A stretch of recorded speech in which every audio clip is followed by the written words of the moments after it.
Welcome everybody to The World is a Mess, and I just want to steampunk it.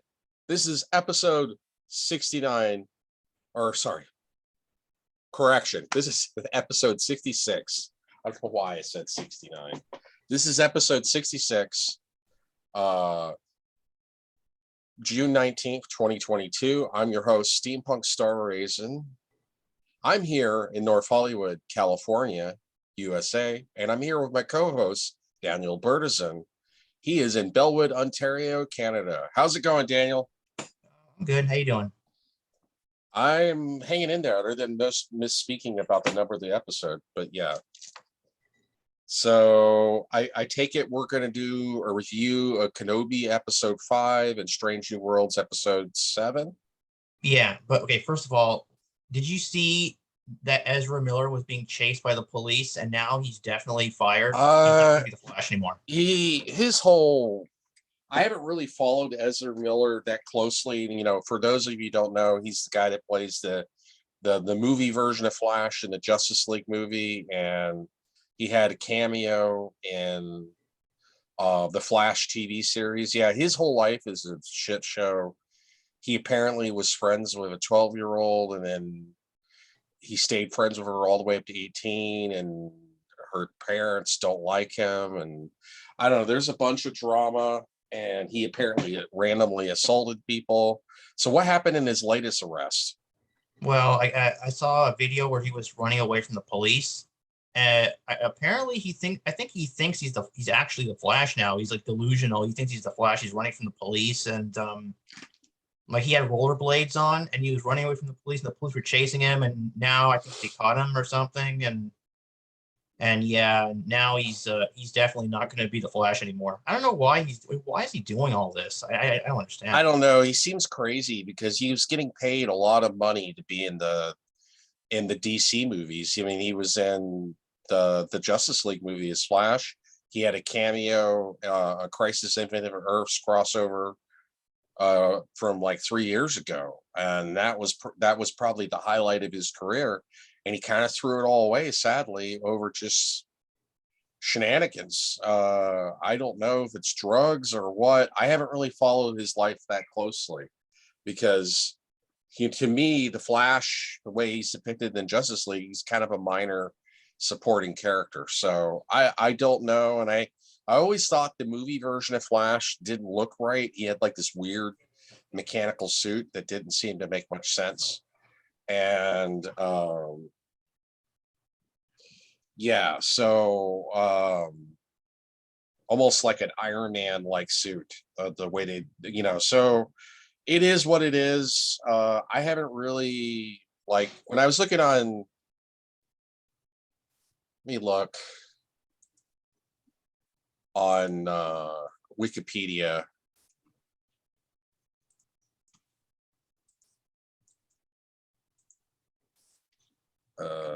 Ezra Miller.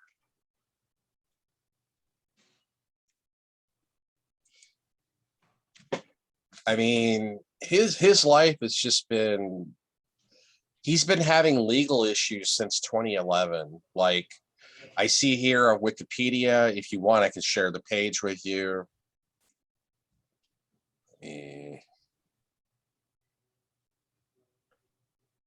Screen share. Okay, can you see that? What is that? Oh yeah, Ezra Miller. Yeah, legal issue. They have a whole subcategory on his Wikipedia for legal issues because he's been arrested so many times. I don't know if it's drugs or he's got some kind of mental illness, but yeah, it says he was first arrested on June 28th, 2011. In the midst of filming The Perks of Being a Wildflower. Miller was a passenger on a vehicle that was pulled over in Pittsburgh for a broken taillight. Police discovered 20 grams of marijuana in Miller's possession. The actor initially was charged with drug possession, but the charge was later dropped by the judge. They instead faced a penalty of $600, 2 citations for disorderly conduct. Miller later remarked, "I don't feel like there's any need to hide the fact that I smoke pot. It's a harmless herbal substance that increases sensory appreciation. The problem sometimes when people smoke pot, I've known people that were heavy smokers of pot, is they often smoke it with other stuff. And that can be a problem.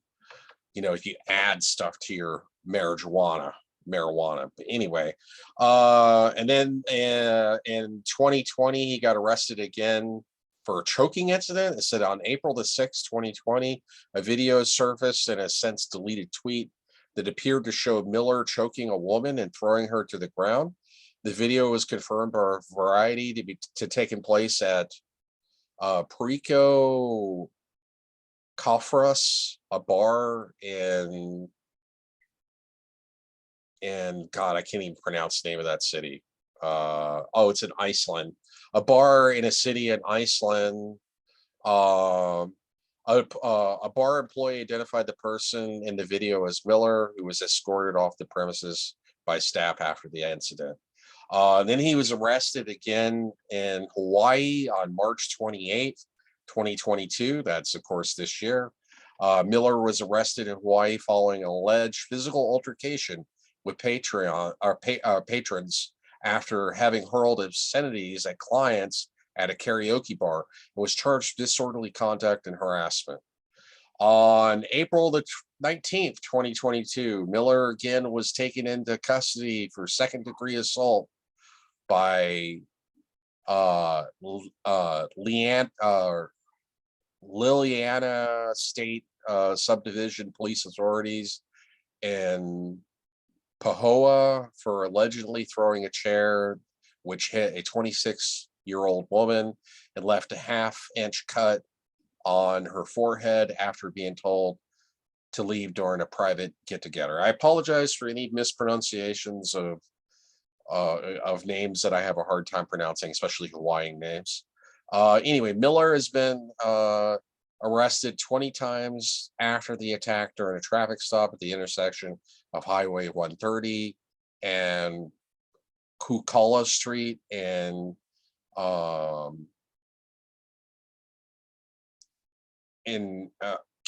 Kiowa.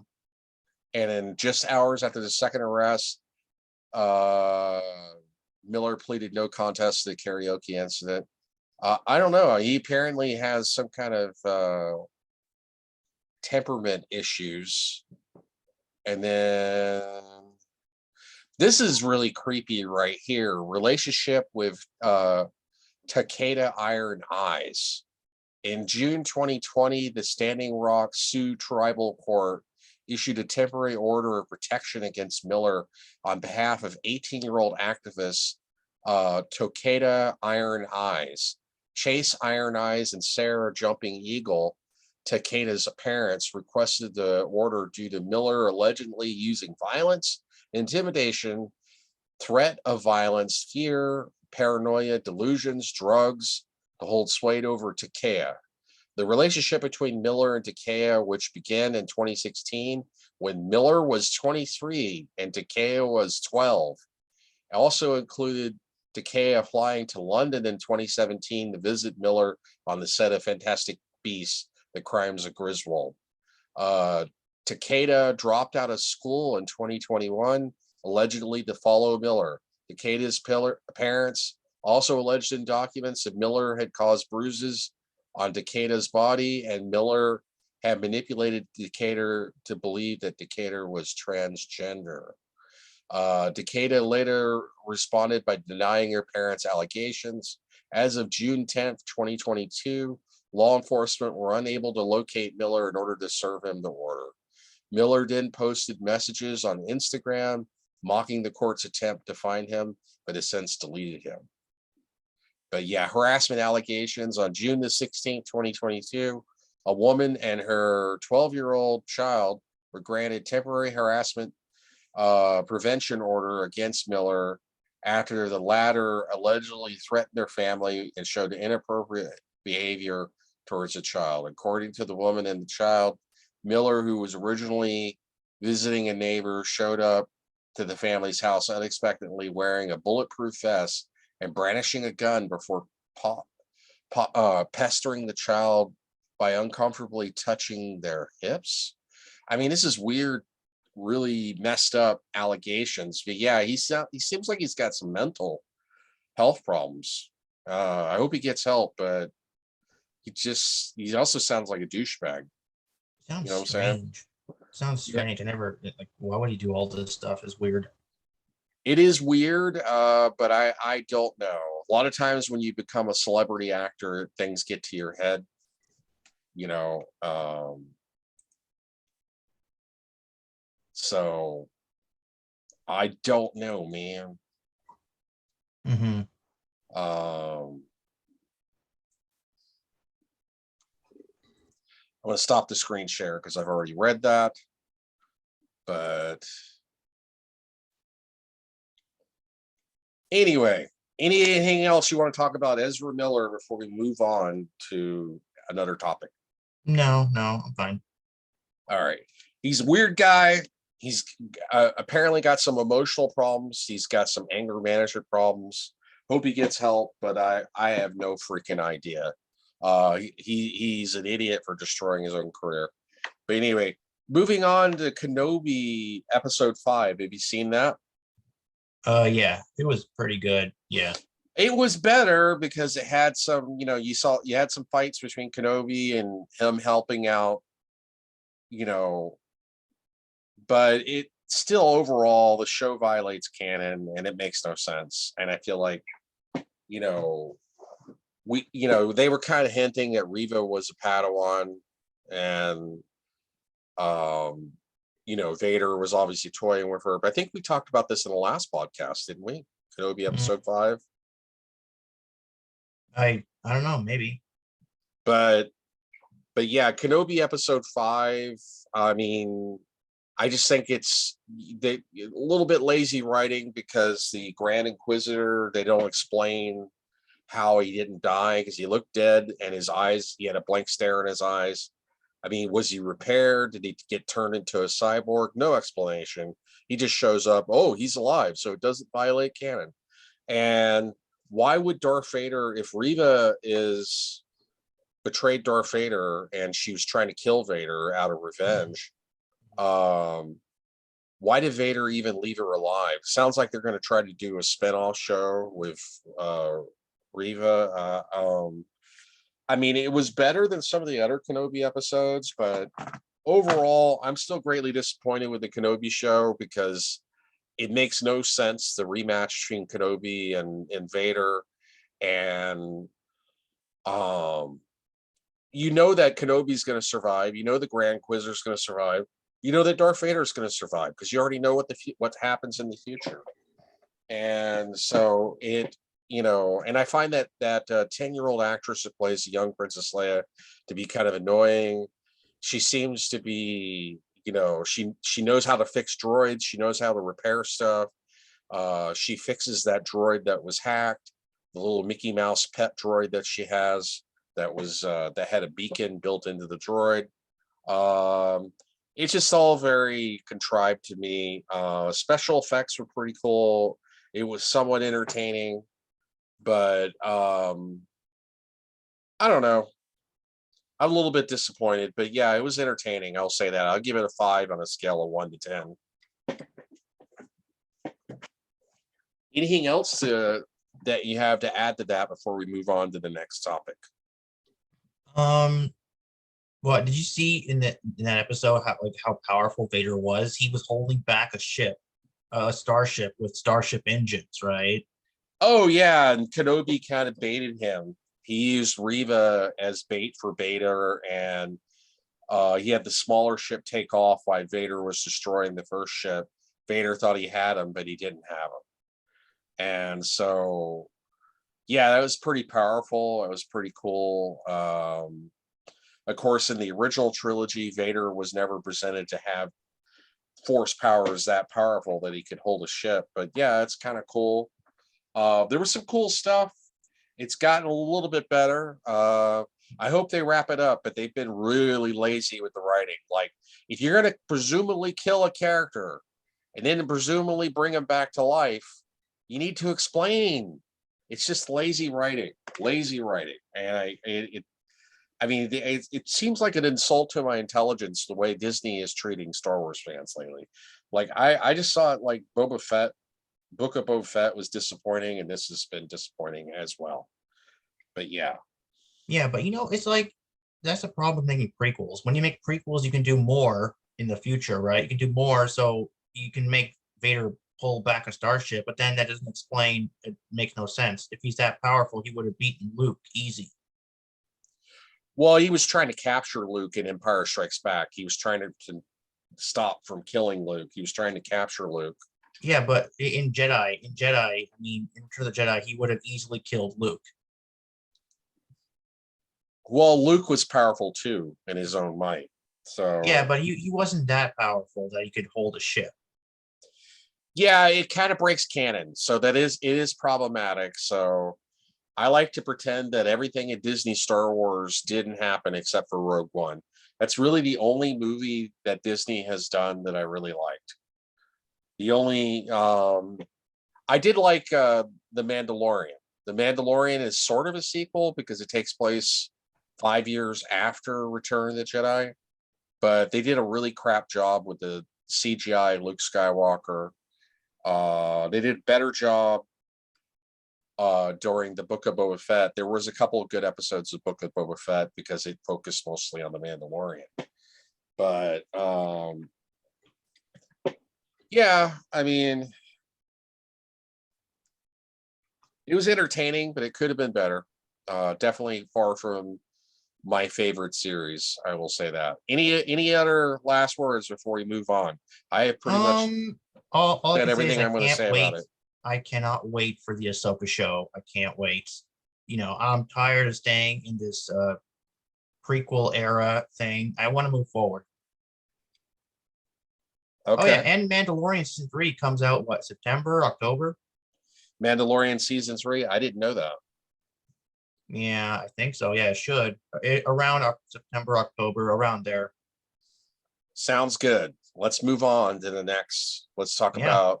Let's talk about Strange New Worlds episode 7. I did not like this episode. This further cements what I'd like to call Love Boat in Space. They need to just change the name from Strange New Worlds. It needs to just be called Love Boat in Space. They're setting up a love triangle between Nurse Chapel and T'Pring. T'Pring. Okay. And so yeah, it kind of bothered me. The arbitrary kiss, and that she would try to exchange Spock with T'Pring, and apparently they're setting up a subplot and a plot line that has a connection to one of the worst Star Trek movies of all time, which is Star Trek V. So they introduced Spock's brother, and I feel like I didn't like Spock's brother. I thought he was Yeah, a terrible Cyborg. character, Cybar. So they introduced Cybar, and you get the backside of Cybar and a little bit of a cameo. And apparently that woman, and it makes no sense that she was able to easily, as a mercenary, able to take over the Enterprise that easily. And and she's like, pretended to be empathetic, and then it was so cold-hearted and cunning, and I don't know. It was a very contrived episode. Lots of kissing with Spock, and they're setting up the love triangle with Spock, Nurse Chapel, and T'Pring. It violates canon because Yeah, we know that T'Pring rejected him in a mock time, right? yeah, and he hadn't seen her since she was a child in a monk, and they had never met. They never had sex, and it's really become the Love Boat in Space. Mm-hmm. I'm not a big fan of Strange New Worlds, and we're already up to episode 7, and we only have 3 more episodes. So far, I would say my favorite episode of Strange New Worlds would be the first one, where they beam down to the comic, because it was kind of nice to see an away mission where they're beaming down to an actual comet, and it looks like a comet as opposed to just beaming down to a random planet. that was kind of neat with the alien technology where it communicated through music. But overall, I thought this episode was incredibly cheesy and incredibly contrived, and I hated it. On a scale of 1 to 10, I would give it like a 3. What was your opinion? Did you like it? It was okay. Nothing special. It was just a pirate episode, and yeah, nothing special, really. I Love wasn't boat in expecting anything. space. I should edit together, or I should take like the Love Boat and then like take the soundtrack from the Love Boat and then take like scenes from Strange New Worlds and edit it together, and I can make a parody video like introducing the revamped Strange New Worlds. We are changing the name. It is Love Boat in Space. Does Spock sleep with Nurse Chapel, or does he continue his relationship that he's unhappy with T'Pring? Who will know? Tune into the next episode. It's kind of like a soap opera. It's really really bad, really really bad.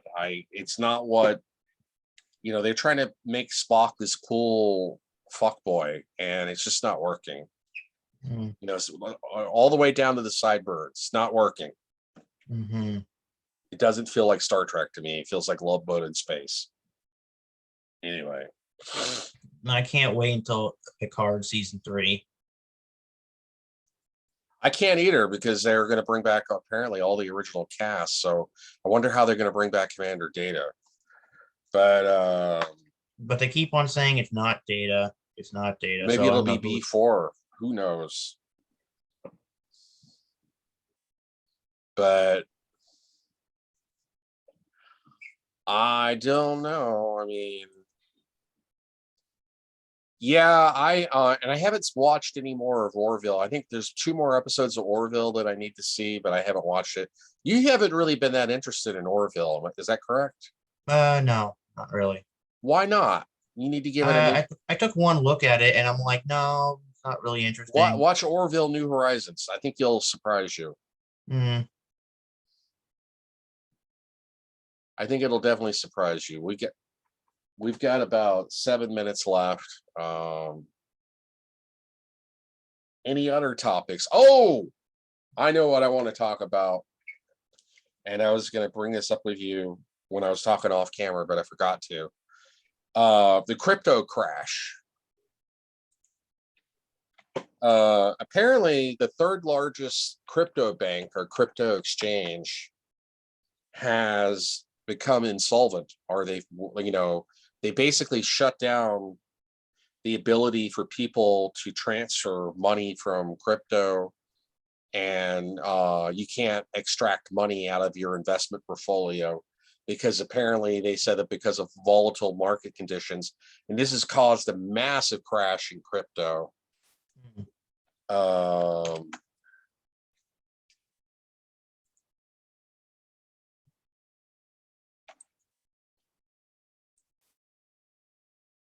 And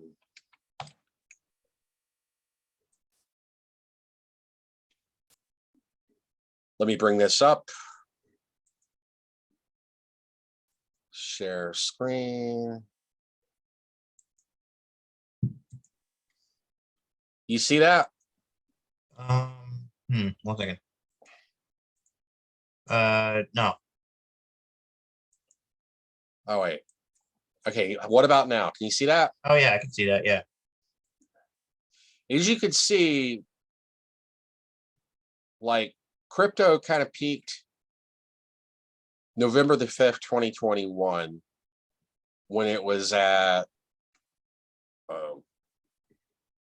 $61,000 per Bitcoin, and now it has fallen to only 19,000. It's had a really steep drop. Like back at the end of March, it was 29,000. But yeah, it's been a rocky ride, and it with news like a week ago of Celsius suspending all withdrawal transactions, and so people that have tons of money tied up in cryptocurrency can't get their money out. That's led to instability in the market. Also, if you look at the Ethereum price, I'm going to go to the max price. Ethereum peaked in December of 2021, and it was at one time Ethereum was going for like $4,644.43. Ethereum has fallen to $1,079.05. And then you look at Dogecoin. Dogecoin apparently peaked earlier last year. It peaked at 64 cents. It's a cryptocurrency that was originally started as a joke. And so it's never been worth a whole lot. But it was May 7th, 2021, peaked at 64 cents, but it has now fallen to being only 5.8 cents in value. Although Elon Musk recently tweeted about Dogecoin, and it's caused it to uptick a little bit, but not very much. But yeah, so and also there is. I'm going to stop sharing. You still hear me? You still there? No, I can hear you. Yeah. Yeah, and so it's been largely a disaster this year in cryptocurrency. Man, I almost invested in a small amount of cryptocurrency, and I'm so glad that I didn't. I mean, it's kind of, it's not backed by anything. Even the price of gold is down a little bit, at least the last I checked. Let's see, gold price.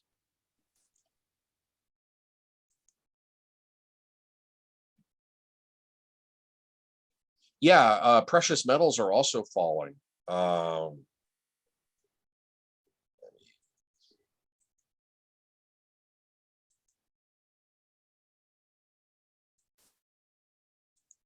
You see that?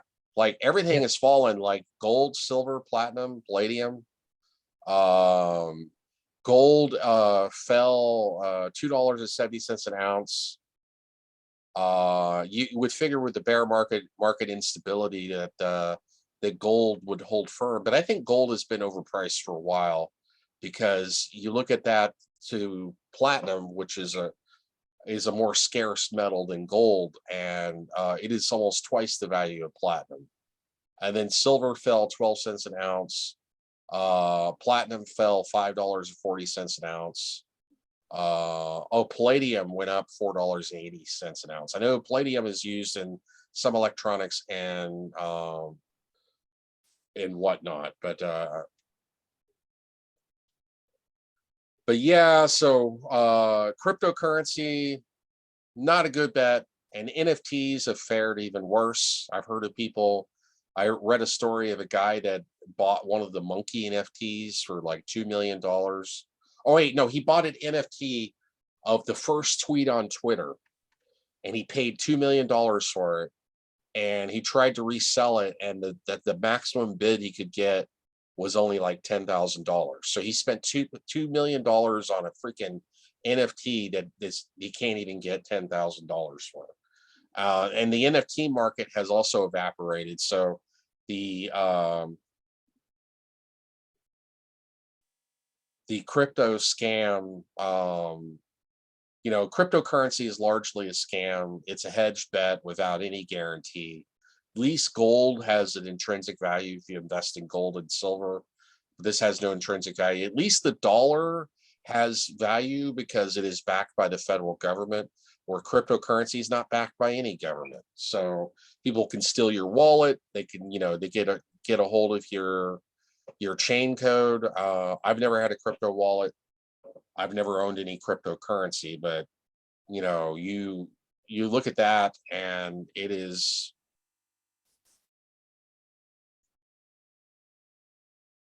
Okay, so now we're at the 30-minute mark. I just got the 10-minute warning that Zoom is going to end, so that's when I know to end the podcast. Well, thank you for joining me, Daniel. You still there? Yeah, I'm still here. Anyway, this has been episode 66 of The World is a Mess, and I just want to steampunk it. I'm your host, Steampunk Star Raisin. I'm here in North Hollywood, California, USA, and I'm here with my co-host, Daniel Bertazzon. in Bellwood, Ontario, Canada. You have a nice day, and I'll see you 25 billion years and will. Bye.